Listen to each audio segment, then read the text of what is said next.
It has been so much fun creating this cottage garden, and I'm so glad that I could do this series with my friends and we can experience our garden dreams together. Hi everyone, welcome to my garden in southwestern Pennsylvania and the final Garden Dreams collaboration. It's autumn now, and the woods are beginning to shift color and drop leaves. It's amazing how much has changed since the tree was taken down in April. Month by month, more plants were added to the woodland walk, and they began to knit together into a whole, into a garden. Now the textures and shapes are rich and pleasing, yet they still look natural to me. The pagoda dogwood is one of my favorite small trees, graceful and at home in the woods, yet so useful to wildlife.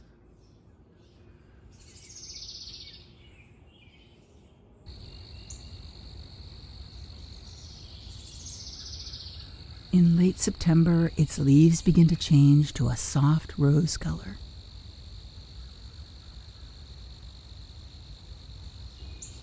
The sunnier gardens feel the pollinators emerge from the woods in summer. Carpenter bees love the monarda blossoms. And so does the spicebush swallowtail.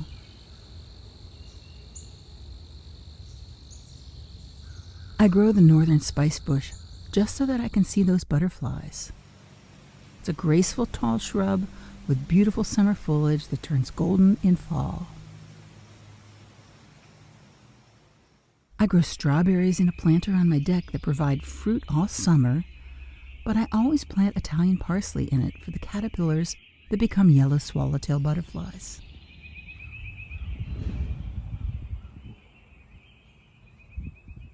The upper deck surrounded by the trees is a great place for morning coffee. 25 feet in the air, I can see the lower gardens and into the treetops. I love the colorful annuals, and the pollinators always find their way here.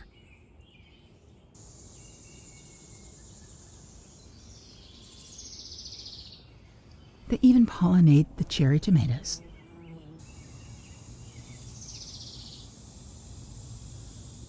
I can look down at the woodland walk from here, or just enjoy the creatures that visit my bistro.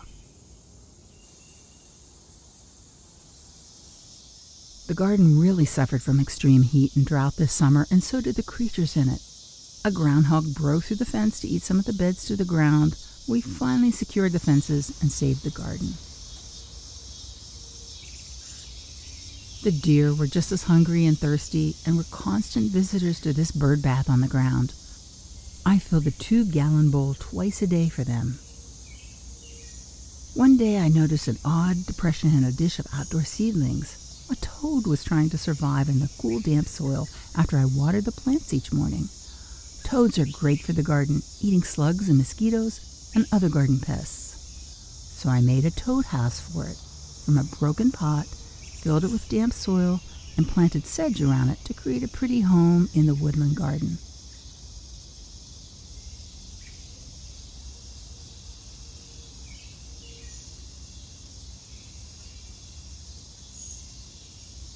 After 6 months of planting and letting the Virginia creeper wind itself through the stumps, this new garden feels settled, as if it's been here for a long time. It has texture, color, shape, and even some open spaces for new plants. The rains have finally come, and the garden breathes a sigh of relief. I do the same.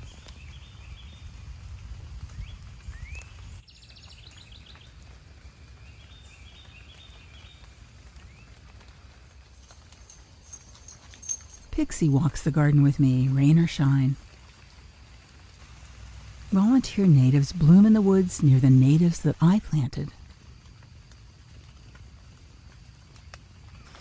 Walking on this path filled with plants that was merely a dream a year ago reminds me that this is habitat building, creating a place for creatures and plants to flourish and fill the garden with life and song.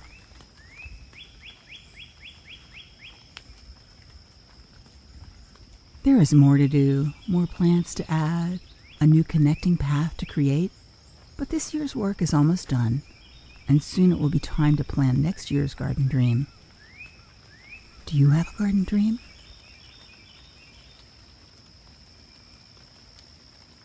It's time to dream in the garden, and it's almost Canadian Thanksgiving, so there's lots to be thankful for. But I am dreaming of a few things. Come along.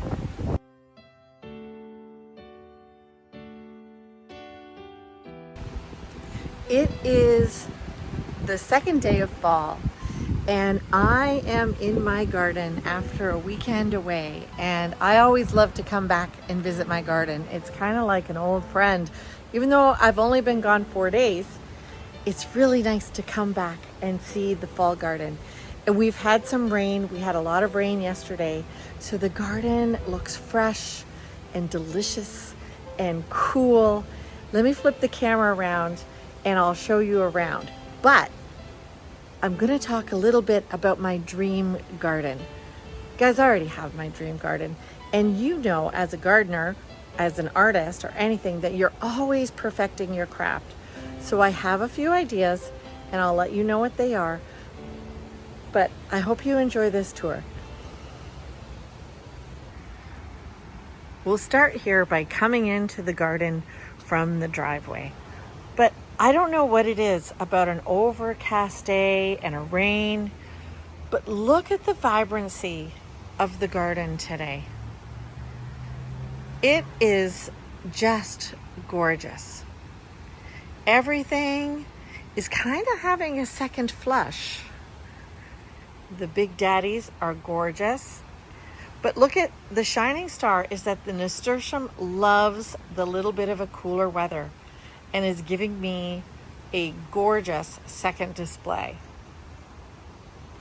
We had set up for my garden tour, which you can go back and watch, with artisans and me, art in the garden, and I had layered different things. So these begonias I bought as trio in a planter last year, overwintered them, and then now have gotten 3 huge planters. So I had cut down, I had some Joe Pye weed there that for some reason this year got very mildewy.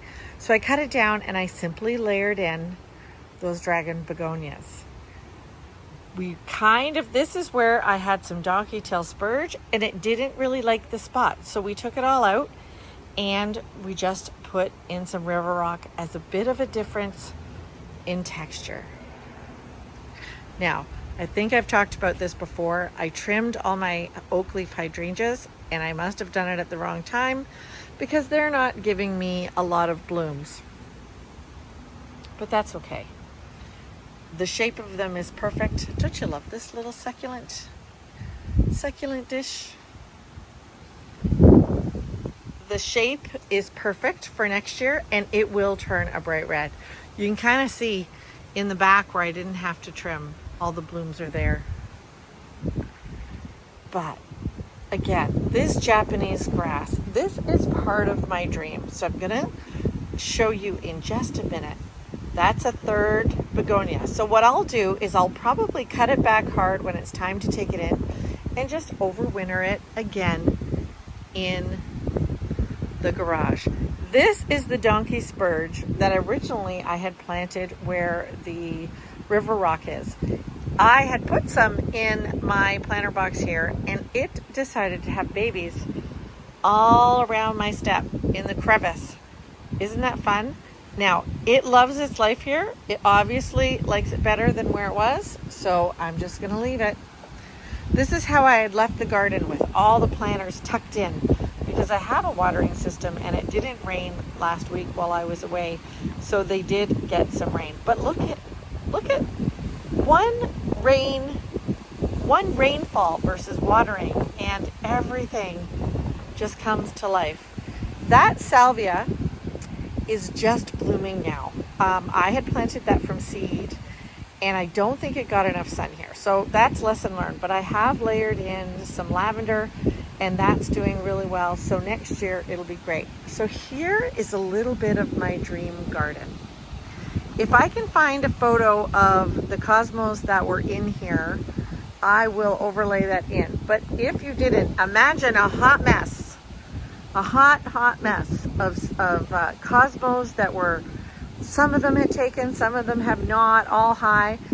And then as soon as my garden tour was over, I pulled them all out. I was ruthless and I pulled them all out and I added Japanese forest grass. My dream is that, do you see how it's all mounded there? That's just 3 plants originally. I've already divided that baby a couple of times. My dream is that this is simply a huge mound of Japanese grass. I think it'll be beautiful. There's a lot going on in the garden with the hydrangeas and all the different things. And I think for your eye to come in, to rest, I have this row of boxwoods down here. That's my idea as well, that your eye would rest there. And then here, it would just be a mass. And then I can kind of focus on maybe purple, like the contrasting bright fuchsias and purple plants in this planter. All right, look, like it is loving its life right now. And the salvia will go until November. I don't know how long the nasturtium will go, if a frost will take it out. But that's 1 fern, couple of seeds of nasturtium, and 1 salvia plant. I threw a few zinnia seeds in there. They did okay. And then a cosmos planted itself there. Isn't that something? I hope the wind is not causing too much of a problem on the audio. I'm holding this phone right close to my face.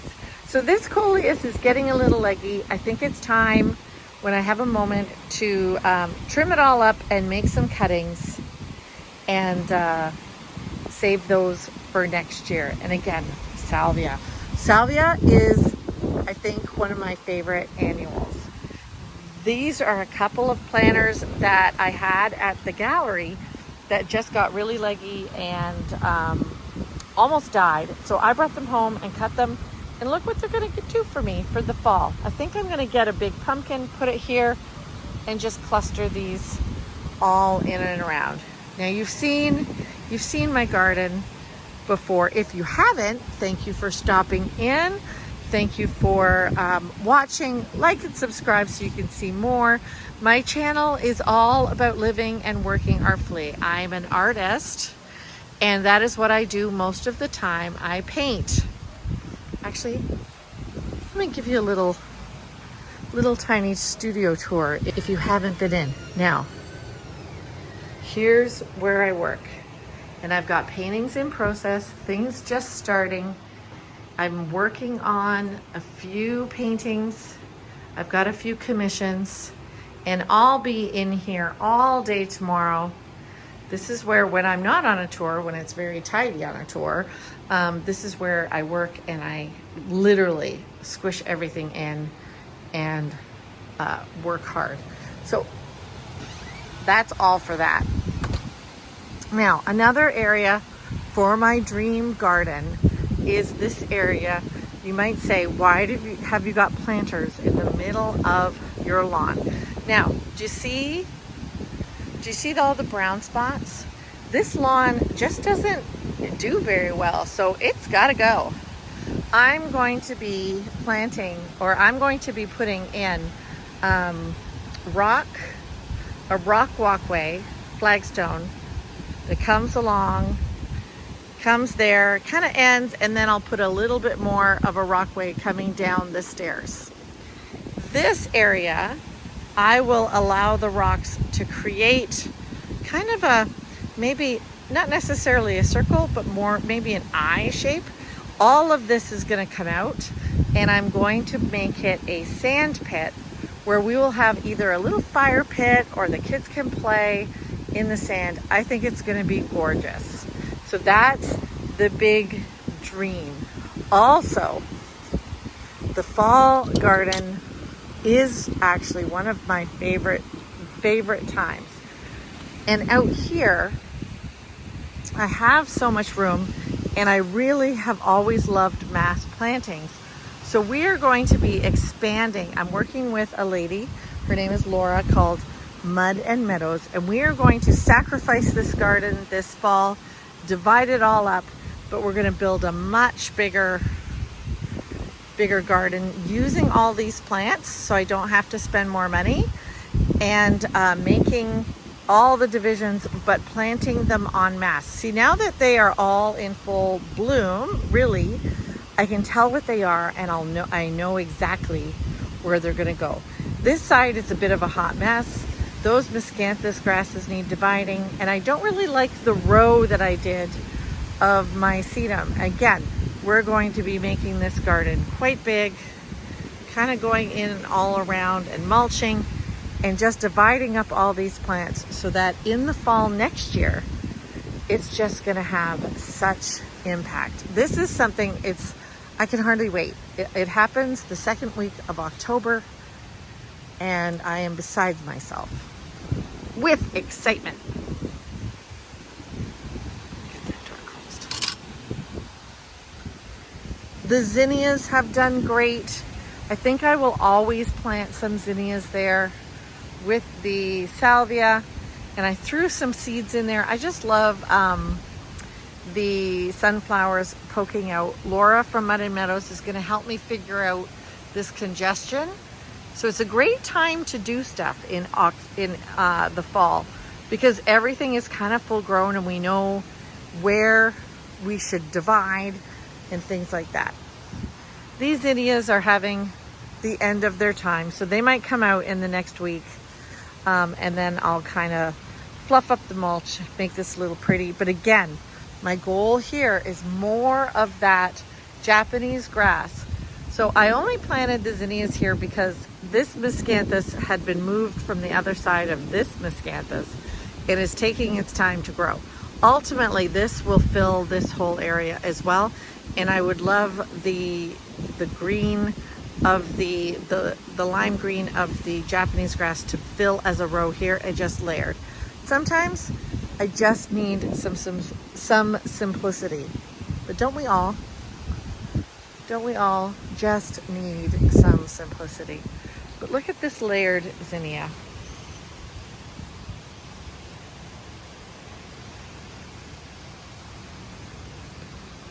Isn't that cool?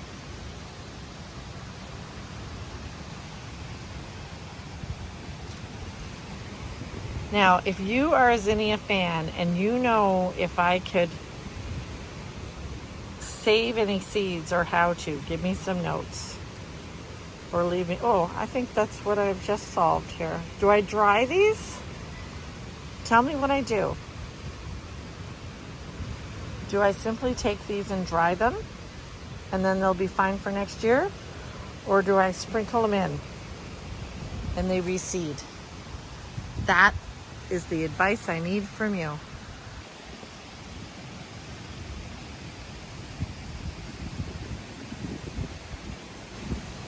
Again, the salvia, fine form. It took its time, but now I think it's very enjoyable in the early fall when most people's gardens are, kind of just done. The salvia is doing great. So I hope you enjoyed the tour. That is a little bit about my dream garden. Basically, I'm always expanding. My husband always wonders if I'm ever done. And if you're a gardener, you're never done, right? Plus, there's jobs. I do have to show you. I like this ivy to, let me see if I can get it to focus in on the ivy. I like that to be very crisp and tight. I have obviously ignored that, and that's going to be my job over the weekend, to trim that up. Actually, maybe I'll even go get my shears now and just trim it up. On that note, we'll see you later. I got some work to do. Tell me about your dream garden. What do you love to do in the fall? And I'll see you in the next video, which I think is about a mountain painting. See you later. Oh, do something artsy today. Like and subscribe.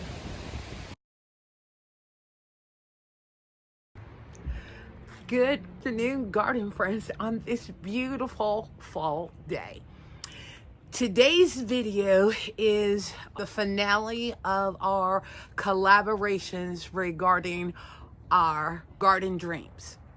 Now, mind you, mine is not done, but I have made some amazing progress and want to be able to show you the transformation. Now, this has been, I would say, a year and a half time frame for my secret garden, but we have been doing this Garden Dreams series for about 6 months. So, one of the things that I'd like to do is walk you through the initial steps that we ended up taking to start laying the foundation for my secret garden. Now, mind you, those of you who have followed me know this area is full sun. And as I was looking and getting inspired from, different individuals off of Pinterest, I had come up with an idea, but then changed my mind. And because I changed my mind, we got to do something different. But I want to be able to share with you guys, like I said, this transformation of my secret garden, which is part of, like I said, this collaboration with 4 other fantastic YouTube gardeners, and I'll post their links up in the top. But I'm also going to be sharing with you snippets of their garden dream, to where in the description you can go ahead and look at the entire video. Like I said, I'm going to walk you through the palette that we had to work with, different things that we ended up doing, and then I will share with you part of the finished secret garden. So come along with me. As I stated, inspiration was drawn from Pinterest. Now, while I did not go with this format, it definitely was a key in the direction I went. Now, this is what it looked like when we initially started. We were doing the sheet mulching process before we chose to lay the gravel down on this area. But we did already have the tiered beds. Kevin and I moved 4 tons of gravel to lay the foundation. We got the gravel laid, but one of my dilemmas was anytime I would video, I would end up capturing my neighbor's car in the video. So to alleviate that, we ended up building a privacy fence, and with the goal to add to that seclusion. And we also started to stain it the same color as the slate gray that is through our entire fenced in yard. How lovely it ended up turning out and making the rich colors of the garden just pop against the slate gray fence. We wanted to add an arbor because I had gotten an Eden climbing rose bush that I wanted for the entrance, and adding that romantic seclusion to the garden. And on each side, we built boxes to where I could plant the Eden climbing. And look how gorgeous, full, and luscious the Eden climbing rose bush is. So now the building of the structure starts. Kevin had got the posts concreted in, and he is now in the process of connecting the pieces together.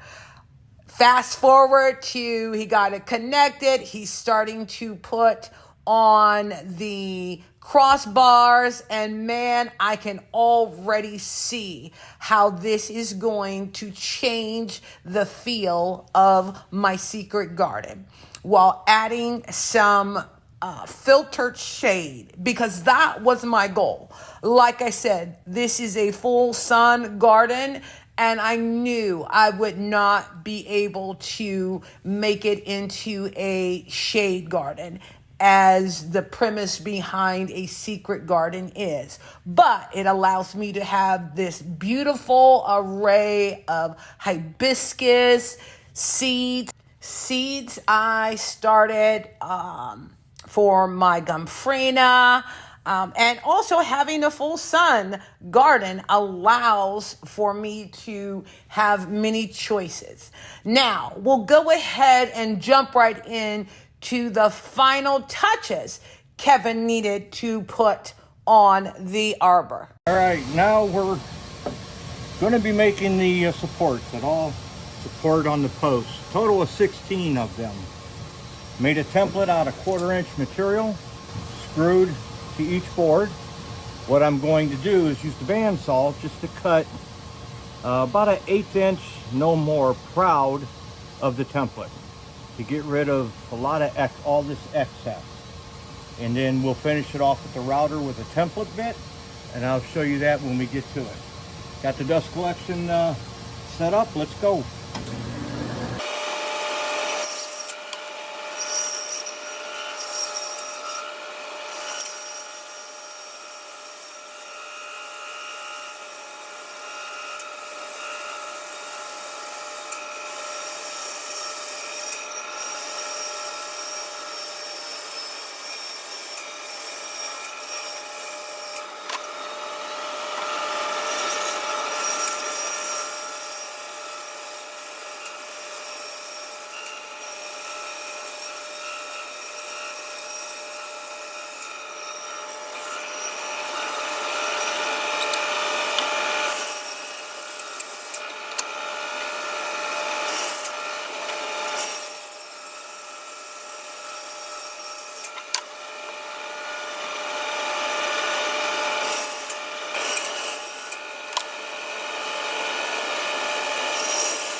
There we go. You can see it's just a little proud of the line. The router will take care of the rest. One down, 15 more to go. Okay. I don't have the router table set up yet, so I have to do it the old-timey way. I've got it clamped. I'll just have to move this and reclamp each piece as I go. But here is the bit. There's a bearing on the bottom, bearing on top. Those bearings will ride along that template,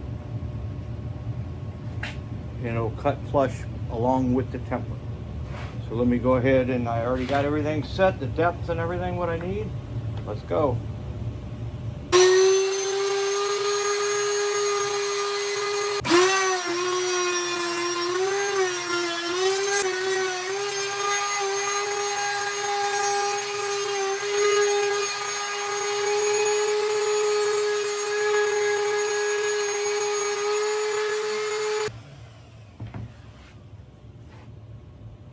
And as you can see, it cuts it nice and flush with that. I'm going to spare you all the time involved. Got to cut this a little bit tighter, change it to where I can get closer. I'll show you in the end. Now, the main thing in regards to my garden dreams was adding a structure to help add that seclusion and intimacy that I wanted to create for my secret garden, plus block some of that direct sun that would be up in this area. So let me turn the camera around so I can share with you the finished project of my pergola being built for my secret garden. Now, as I showed you in the beginning, the steps that we took to create this, it turned out so amazing. I so love the archway that Kevin ended up building gives that nice soft edge to the arbor. And we were deciding on whether or not to stain it, paint it, or allow it to go natural. But as Kevin stated, with treated wood, you should probably allow it to dry for a good season before you do anything, so that ends up taking. The other thing that we ended up doing was our Texas Vertex Lilac. We are going to keep it as more of a shrub. Just keep it clipped down because I love to be able to see the archway all the way through. And as we go through the garden, I'm still doing some rearranging and cleanup in here because I did not realize my Mystic Blue Sprea was going to take off like it did. This one here is after I had cut it down and provided some support for it, because this here, let me show you, is why I need to add support to it.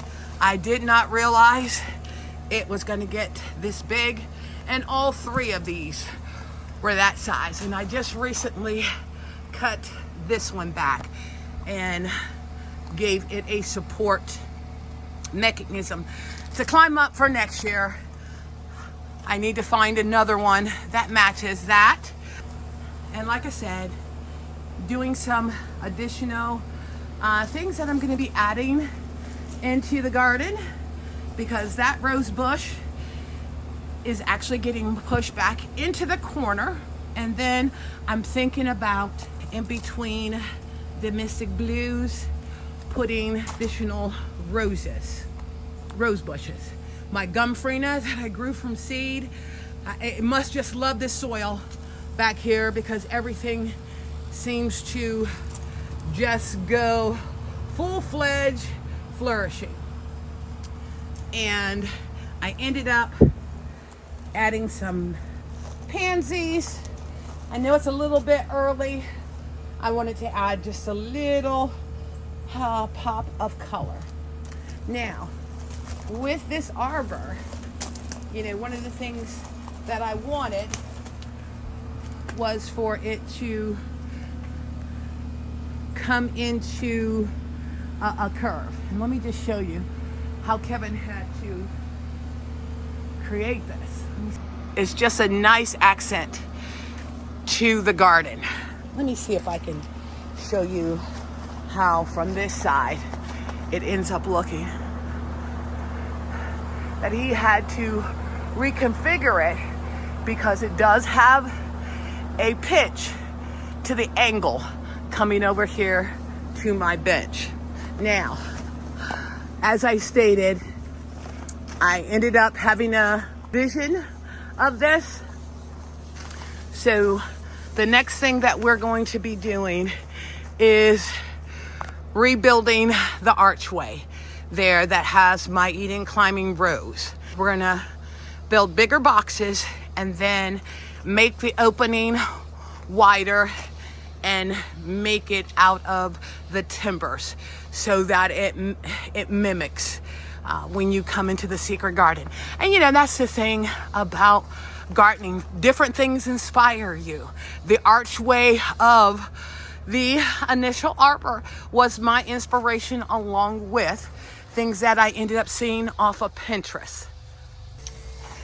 Another thing I ended up doing was I got 4 pink mink clematis at each of the posts going down this side of the arbor. It ends up climbing 10 to 15 feet tall, and I think it'll look gorgeous on all 4 posts, climbing up to also add more seclusion into the secret garden. But everything else is looking good. You know, I ended up, trimming back my irises, my yellow flag irises, agaro, just cleaning up some things before I start with my truly fall planting. My maiden grass, I so love it. We had to tie it up because it just got so big. And this is only one season for this guy. So it's doing really well. But everything is looking good.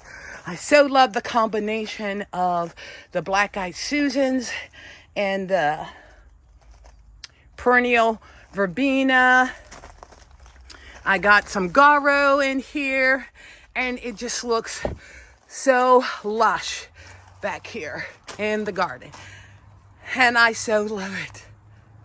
All right, guys, I hope you enjoyed seeing the transformation of my secret garden and got inspired by it because, you know, a lot of times it is about the plants, but also creating structure that will allow you to add those unique touches that you want to your garden. Well, thank you again for visiting Inspiring Garden Corner. And like I said, the other ladies that I collaborated with, their entire video link will be in the description. So hope you enjoy it because you got some amazing gardeners. We live in different areas throughout the United States. Well, guys, I hope you felt inspired and, you know, with a little hard work, focus, inspiration, you too can create that garden dream that you are so looking forward to. Well, once again, thank you for visiting Inspiring Garden Corner. Hi guys, Kim here. Welcome to Backyard Blooms. In today's video, we are going to talk about garden dreams. And right now, I am dreaming about my cottage garden. So I am going to bring you along through all 4 seasons, what the garden looked like in the winter, in the spring, in the summer, and now into the fall. So we are currently filming into the fall, and I am still adding flowers to make all my dreams come true. So here in the fall, we are still adding gorgeous flowers to make my dreams come true. And this beautiful coneflower right here adds that big, big pop of color that I am striving for. This variety right here is an echinacea coneflower called Kismet Raspberry. It takes full sun. It grows in zones 4A to 9B, and this one gets 18 inches tall. Look how gorgeous these colors are going to look in my cottage garden. Now, I'm still trying to strive for that beautiful golden yellow color here in the fall. And this one is going to do this one for me. This one gets really, really tall. I so wished I had blooms on this one right now. This one is going to go into the back of the garden because it's going to get 96 inches tall. This one is called Rudbeckia arcuata. There we go, guys. This one takes full sun, and this one is zones 7A to 10B. This plant right here is a colocasia, and it is called Walkin' Kiki. Yes, what a name, Walkin' Kiki. This one takes sun to part sun, and it is zones 7B to 10B, and it gets 42 inches tall, and it will get 60 inches wide. So you wouldn't believe by looking at this little flower that this, you can get some growth of 60 inches wide. So it's going to make a gorgeous presence in the garden. And yes, you guys, my cottage garden will take full sun and part shade to shade. So I'm really, really excited about that. These cryptomerias behind me have grown so big and have gave me such a privacy structure, but it also has given me some shade garden as well. The next flower that I'm going to talk about, and I'm just going to put the tag up there for you because I don't know how to say it. This one is called Pink Star, and it grows in zones 3A to 8B, and this one takes full sun. Its height is 24 inches tall and will get 36 inches wide. And I wished I had some blooms on there, but they're about ready to pop out. So Pink Star is going to look gorgeous in this cottage garden as well. And this next plant is called Purple Heart. And look at that gorgeous little flower, you guys. Isn't that beautiful? But just the foliage itself adds just a lot to the garden. So I am really excited about putting this into my garden. This will make a great ground cover, which I am currently working on. So once you get your main structures, like your big trees and then your shrubs, and then even some perennials, then you really need to work on your ground cover. And that is what I'm currently working on today. So this is the start of the cottage garden, and that right there is my west side garden. But to start off, I have a gorgeous magnolia tree. This is the little gem magnolia. Look at the gorgeous foliage that the snow and summer's given me right here. Isn't that beautiful? I have 2 in the hanging baskets. Look at that sign, isn't that beautiful? Coming down here, I have some Gara that's out of bloom, a beautiful hosta. This is probably one of my favorite hostas. Daylilies are out of bloom. And then I have some tea olives back there for privacy. Coming over here, look at the beautiful carex grass. And then I love fall grasses too. This one in the sunshine just gives you a gorgeous little purple hue. I love that. So I'm starting to work on some shade plants right here. And this one is called Black Diamond. It's a hellebore. This one's an unusual and rare plant, so I'm really excited to see that to bloom. And then this gorgeous hosta, even though it's a hosta, it still has some really light on the foliage, and I love it. This one is called Hosta Hands. So I'm going to add that in this area too. And one of the plants that I absolutely adore is this one. And yep, that's what this one is called. I don't know why they have to name these such long names, but it is gorgeous in this garden right here. And then another carex grass that's going to add some brightness to it is called Everillo carex grass. That looks beautiful. I planted another hellebore right there, and then another painted fern right there. And this plant right here is called the holly fern. And let me just tell you a little bit more about it because I love the structure of this plant. It's a distinctive gold stripe, adds a splash of color to grassy green fronds that lead texture to the garden with their lacy appearance. So I love that. I need to make me a little garden tag for that one. And then it pairs really pretty with this one right here, which is called a golden Japanese spikenard. This one gets really big. Did not realize it gets big. This one can, let's see, it can grow 3 to 4 feet. Had no idea how big that this one can get. This one is zones 3 to 9. And yes, I'm not perfect. I dug right into my drip.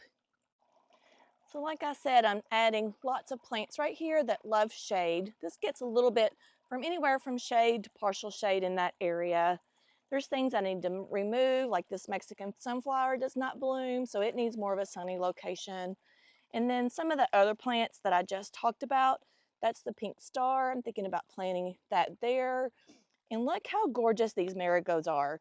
Now you guys, I am not a fan of marigolds, but I love these big giant marigolds. I grew these from seed, very proud of that. And look at the fall presents that this one gives you. My containers are hanging on. They've kind of made it throughout the summer. The vermilion air still looks gorgeous and the bees are still loving this. And yes, I still have my hummingbirds are hanging around right here in the end of September. And the verbena, the peachy king verbena looks really pretty.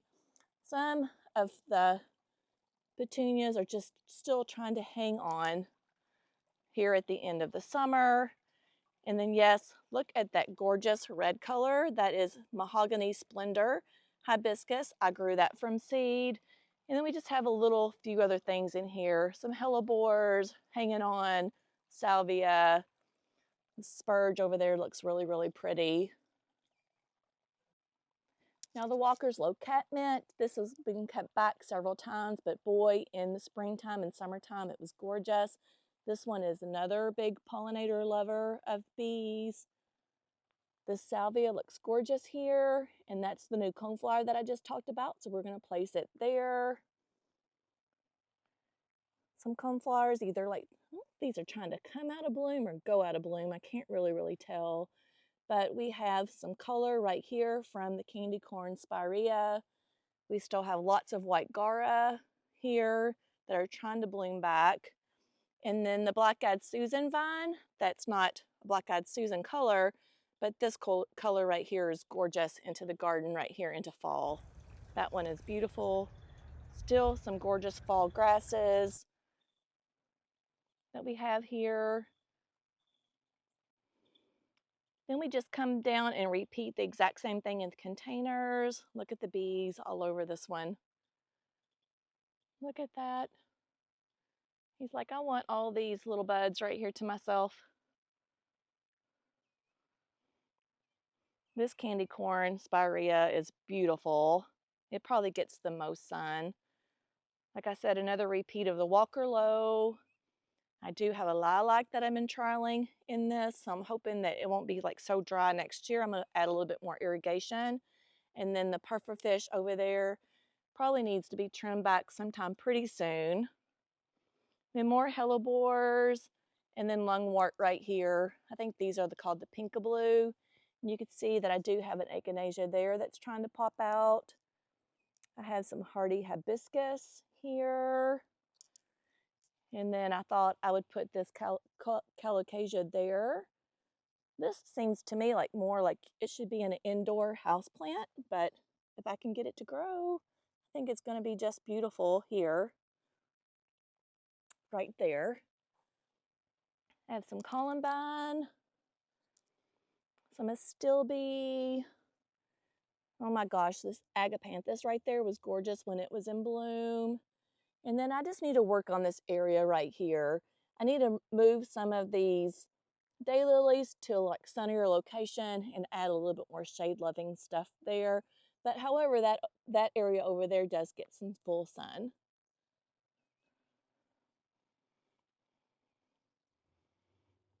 Lots of ground cover here. I have some basil mixed in with some heuchera. A few dahlias here. They look better on the other side over here. This lantana is absolutely huge and has gotten so big, and pollinators love it too. The colors on this are just beautiful. This is the dahlia that's in bloom right here. These don't get very tall. These work really good in the garden right here. And then some of the roses right here, the David Austin roses are out of bloom. And then so are the clematis and then the rose. But I'll definitely show pictures of when it was in bloom. Rosa Sharon was gorgeous, but like I said, it's out of bloom as well. I see a few little blooms on the purple over there. These trees right here are Nellie Stevens, and that's all we did was take the limbs off and made them into little topiaries. And then coming over here, this is the area that I still really need to work at, but I thought I had it. But I do have, we have some beautiful yarrow that's coming into bloom right here. And I did have more of the echinacea there, but only one came back up. So trying to work on that. Trying to work on that area right there. Deer have been eating on that, so I need to find something that is deer resistant in that area. I need to work on the fire ants right there. We had a lot of rain and the fire ants have just kind of came up like crazy. So this area right here, I can do a little bit more. And then I'm also in the process of digging stuff up that I don't love, like this one right here. This is a bog plant that doesn't do very well at all, so it's going to come up, and then we're going to put this really big, gorgeous Rebecca right there in its place. Same with this hydrangea. The deers love it too much. I think I'm going to pull that out as well and have some dahlias that are kind of here and there that are looking really pretty. I said this was purple, but it's actually a blue chiffon, and it is lovely. And the bees love this one too. You see the little hummingbird? Yes, that little hummingbird is perched onto my invisible fence because this is helping me keep out my deer. So for the winter interest, we have these Yoshio cryptomera trees, and we needed those for privacy because we have a little lake area back here that we needed privacy from. So these gorgeous, huge, tall plants are giving me that. So that is my evergreen for the winter time. And then we have a few more other things into here on the other side. The junipers are giving me winter interest on the other side. So this is the other side of the cottage garden, and like I said, these are evergreen too, these tea olives, and they're starting to get teeny tiny little blooms that are supposed to smell divine. I'm waiting for the smell to come. The gardenia I just recently replanted there. It fell over into my container up there, so I replanted it here because I did have like a space here that people can see through. These are the gorgeous junipers. I have two different varieties in here. I have a goldy one, which is that one right there, a little bit different. You can see the textures there are just a little bit different. And then coming on down, this is giving me some gorgeous blooms right here. That's beautiful. Here on the other side, you can see the pufferfish. Looks like bees are enjoying that right now. This is butterfly weed that has the aphids all over it. It's never bloomed. Not sure what the deal is with that. I have another gorgeous variegated rose of Sharon that's called Sugar Tip, and this one is pink right here. More daylilies down there. This I need to prune back some more because it's kind of taking over. And then like I said, this here in the wintertime is gorgeous because it gives me, this stays evergreen and these are evergreen. So there is my winter interest. And then I have more Rose of Sharons down here that you can see better. That's the blue chiffon. And this gorgeous beauty right here is going to be a tree, and it is called the Temple of Bloom, and that's what it's supposed to look like in the fall. So I'm excited for these to kind of turn, and this one has just lots of interest. So I'm excited to see that plant mature. Some of the little blooms have already gone out of bloom. I think they'll get little berries on them next. Brazilian verbena is striking. I recommend that plant for everybody.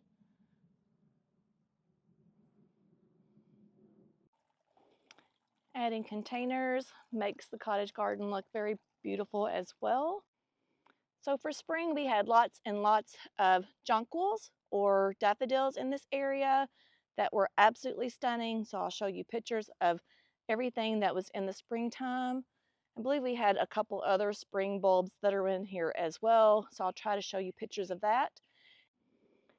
And in the summertime, I think this view was my favorite when all these were in bloom. The white garas were in bloom, and then I had like peachy, orangey coneflowers that stood really high that were just really, really beautiful. So I think summertime was my favorite, or the first beginning of the summer. So like I said, I'm still trying to add flowers that I love, taking out flowers that just doesn't do well in this garden or doesn't do good in just my general area. All right, you guys, so I hope you enjoyed this series on garden dreams, and I'll see you in my next video. Bye, friends. Well, hello, and welcome to The Scent of a Garden. My name is Emily, and I garden in Southern California, Zone 10B, Sunset Zone 22. And in this video, I'm sharing an update with you of the courtyard and shady front porch container gardens I planted in July, and which have serendipitously become a dream garden. The front entrance of my home is a courtyard and a shady front porch. I feel that your home should send you off into your day with just a warm face that says, slay this day and make it yours. So let me turn the camera around and show you my courtyard and shady front porch plant party space. Now this is phase one of this growing season. Entering from the sidewalk, a lounging palm and 3 medium pots greet you. Behind the palm, I planted a quartet of agapanthus in July. I affectionately call them Aggies, and both the palm and the Aggies do a little dance. Now let's talk about the container. So I planted floret dahlias in one container, jasmine and a championship rose bush I found on the sale rack at Home Depot, and the scent is absolutely lovely. The dahlias were slow to bloom, probably due to powdery mildew, but in any case, I love how the flower pushes through and is determined to grow. I look forward to meeting it. Sweet potato vines cascade over the planter with the roses.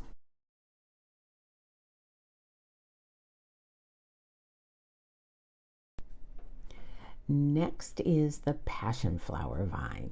I have the more common variety in my backyard, which is beautiful. But this red variety provides a splash of that trendy red, and I love it. I mean, look how tall it's grown. Now, I do need to fasten it to wire to provide direction for the vine, and I can see it growing over the dining room window. To the left of the roses, I planted a stock tank with nasturtiums. I started from seed, and floret zinnias I started from seed. And while the nasturtiums provided cover for aphids, the zinnias were attacked by powdery mildew, but still managed to produce some beautiful blooms. And I also grew geraniums from seed, and they are doing very well.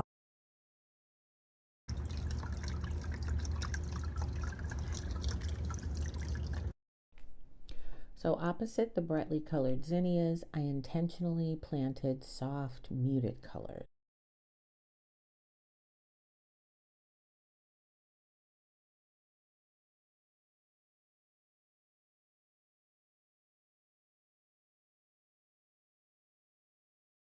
I planted an abutilon tiger eye, aka Chinese paper lantern, or a fake maple because of its leaves.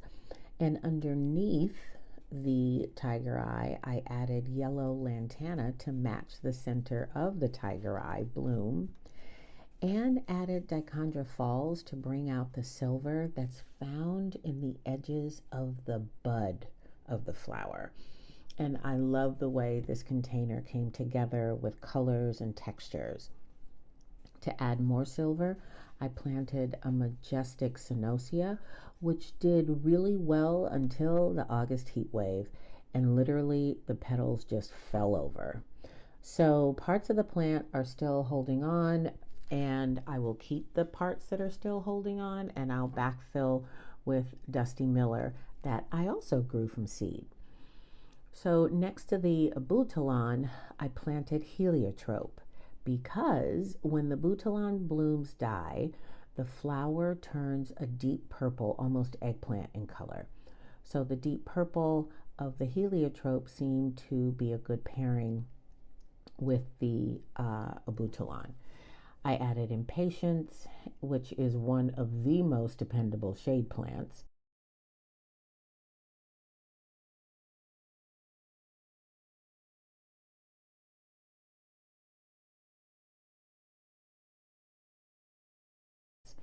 And by September, as you can see, the impatiens just overtook the heliotrope. You can't even find it.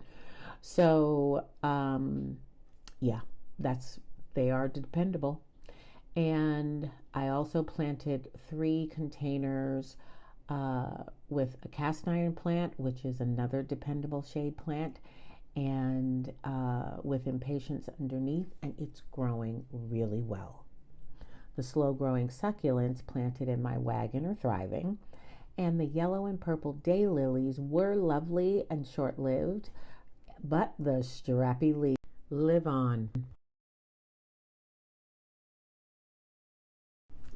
So moving on to another section of the courtyard, that is a collection of purples and pinks and a splash of lemon yellow from the Meyer lemon tree. At first glance, you see the sweet pea shrub, no relation to the sweet pea vines. The shrub produces a lovely soft bloom, and this shrub is drought tolerant.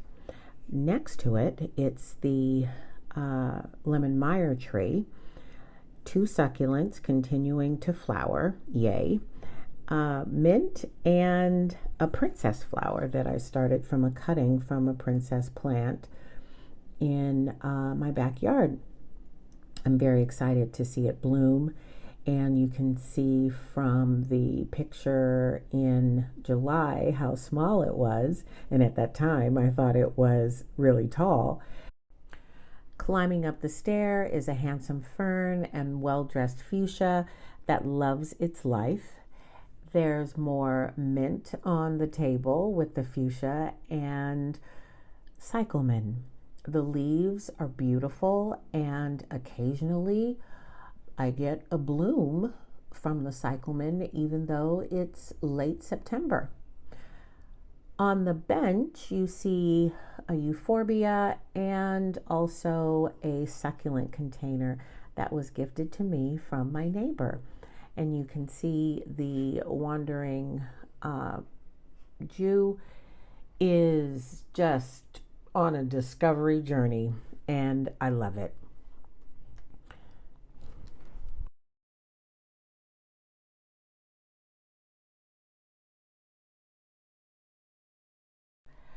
The last group of containers to share with you are the Arabian jasmine and angel's trumpets, or brumansia.